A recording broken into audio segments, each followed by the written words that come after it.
In Millennials and Money, a new study shows that roughly 40% of Americans are millennials, and that percentage easily tops baby boomers. Steve Ruxton now steps in with tips on how to keep the price of owning a pet in check. If you own a pet, you want to give it love, you want to give it the best care that you can, but like everybody, you want to try to cut costs. We're going to bring in Carol Bramson. She is CEO of Side by Side Pet, based here in Chicago, to talk about bringing down costs, but also making your pet healthy. Carol, good to have you here. Thank you. Thanks for having me. How do you cut costs and also make sure your pet is healthy as it can be?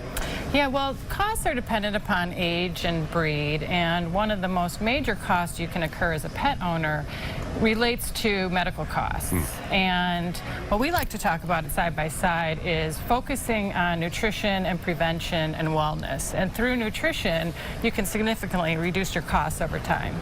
The vet bills can be a shock. Many of us have health insurance through our employers, so we do not see the full cost of what medical treatment might be. You go to the vet, you sit there, you're stressed out, you're waiting to find out what they had to say about your pet, and then you get presented, usually, unless you have insurance for your pet, with a pretty big bill that can really make your eyes roll up in your head.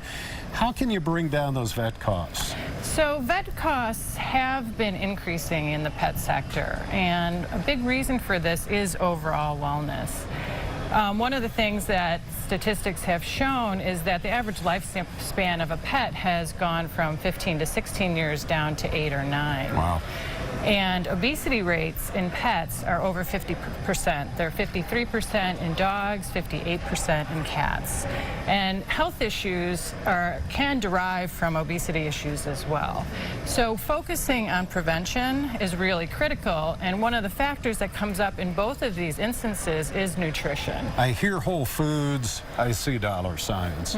And I asked you, the challenge for you in working with your clients, I would think, would be to quantify the benefits of probably a higher expense for a whole food diet, but overall, because maybe for less vet visits, you save more money in the long run, right? Right, that's correct.